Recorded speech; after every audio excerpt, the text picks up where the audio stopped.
Even though vaccination remains the most effective defense against measles, the idea that being vaccinated renders someone completely immune to infection is a dangerous oversimplification, and one that can lead to complacency at a time when vigilance is needed most.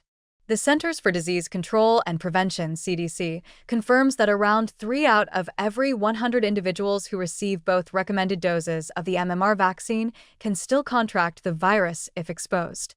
While these breakthrough infections tend to be far milder and are significantly less likely to cause further spread, the presence of any vulnerability in a vaccinated population underscores the importance of maintaining high overall immunity within the community. That fragility becomes especially visible during outbreaks like the one currently sweeping across 21 states, originating in Texas, and now responsible for nearly 500 cases. A second unvaccinated child has died from complications tied to measles pulmonary failure, and with the virus being so highly contagious, infecting roughly 90% of unvaccinated people who come into contact with it, the threat it poses to public health is growing more immediate by the day. The fact that the virus can linger in the air or on surfaces for up to 2 hours after an infected person has left a space makes it uniquely aggressive in its spread, meaning even brief, indirect exposures can be dangerous. The public needs to understand that while vaccines dramatically reduce the likelihood of infection, no vaccine offers perfect protection. The 2-dose MMR regimen is 97% effective against measles, but that remaining 3% matters when exposure is high and vaccination rates dip below the threshold required for herd immunity. That is exactly what's happening in some communities, especially where personal belief or religious exemptions to routine childhood immunizations have been allowed to proliferate without consequence. These pockets of undervaccination form a perfect storm, creating gaps in our collective shield that measles can easily exploit. Despite the widespread success of the MMR vaccine in reducing cases and deaths since its introduction, we are now witnessing a troubling rollback of progress. The recent deaths, including the first pediatric fatality from measles in the U.S. since 2003, are grim reminders that the disease has not disappeared, only receded temporarily behind a wall of immunization that is now cracking under pressure.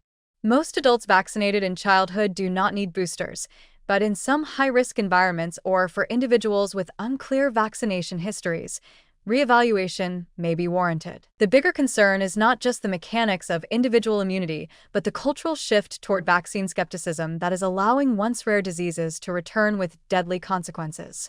That measles is preventable makes each new case, hospitalization, and death not just a tragedy, but an avoidable one.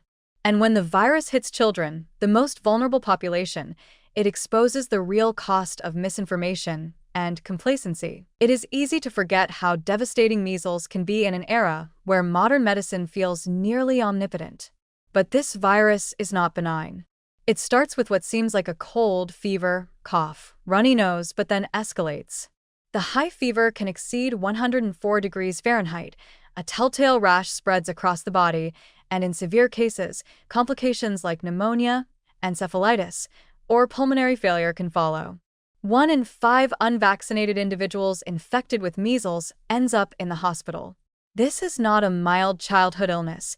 It is a serious threat to health that can maim or kill, especially in the absence of timely vaccination. If anything should be clear in this moment, it's that complacency is the virus's closest ally.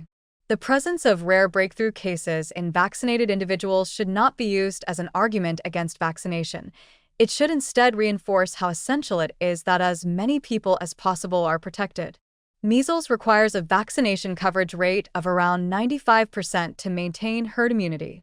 When that drops, outbreaks are not just likely, they're inevitable. What we are witnessing now is not just the return of a disease, but the failure of a public health contract. Vaccines only work when communities commit to them, not just for their own sake, but to protect those too young or too ill to be vaccinated. The ongoing outbreak should be a national wake-up call, not another fleeting headline.